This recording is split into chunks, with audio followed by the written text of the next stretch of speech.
అందరికీ నమస్కారం అండి. నేను మీ ఆశా అక్కని. బ్రెస్ట్ క్యాన్సర్ యొక్క లక్షణాలు, అలాగే బ్రెస్ట్ స్క్రీనింగ్ కొరకు తీసుకోవాల్సిన జాగ్రత్తలు చెప్తానన్నాను కదండి. అలాగే హెల్త్ ఇన్సూరెన్స్ కోసం కూడా చెప్తాను. మన వీడియోని లైక్ చేయండి, సబ్స్క్రైబ్ చేయండి. ప్రతి ఒక్కరూ ఫుల్గా అయితే చూడండి, ఎవరు మధ్యలో స్కిప్ చేయొద్దు.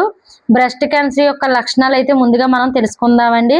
బ్రెస్ట్ యొక్క మార్పు చెందిన, అలాగే బ్రెస్ట్లో కణితులు ఉన్న, బ్రెస్ట్ లేదా నిపుణులు రక్తస్రావం గనక వచ్చిన, బ్రెస్ట్ యొక్క ఆకారం మారిన, ఈ లక్షణాలు ఏమైనా కనిపిస్తే ముందస్తుగా మీరైతే డాక్టర్ గారికి అయితే చూపించుకోవాలండి.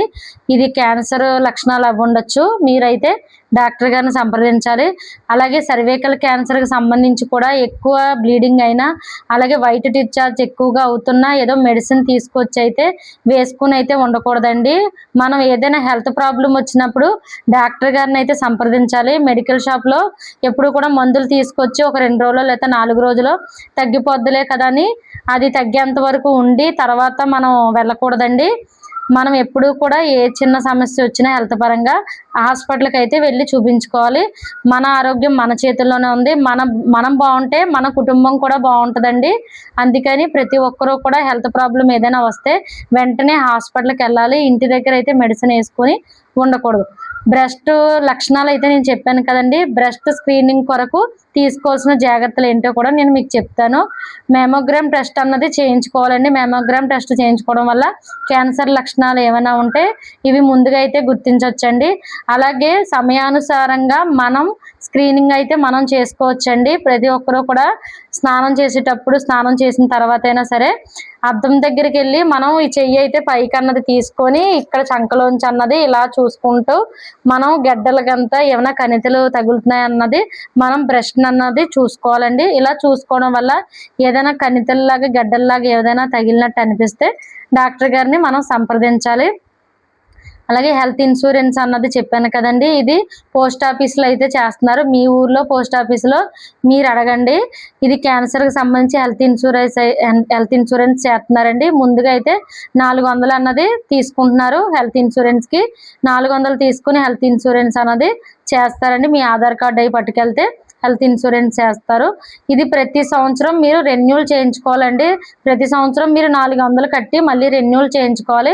ఇది ఒకవేళ క్యాన్సర్ వ్యాధి కనుక క్యాన్సర్కి సంబంధించి మీరు ఆ ట్రీట్మెంట్ కొరకు మీకు ₹1,00,000 అయితే అమౌంట్ వేస్తారండి. ఎప్పుడైనా మీకు క్యాన్సర్ బారిన పడితే ₹1,00,000 అన్నది అమౌంట్ అన్నది మీ అకౌంట్లో వేస్తారు. ఈ క్యాన్సర్కి సంబంధించి హెల్త్ ప్రాబ్లం అన్నది ఎవ్వరికీ రాకూడదు.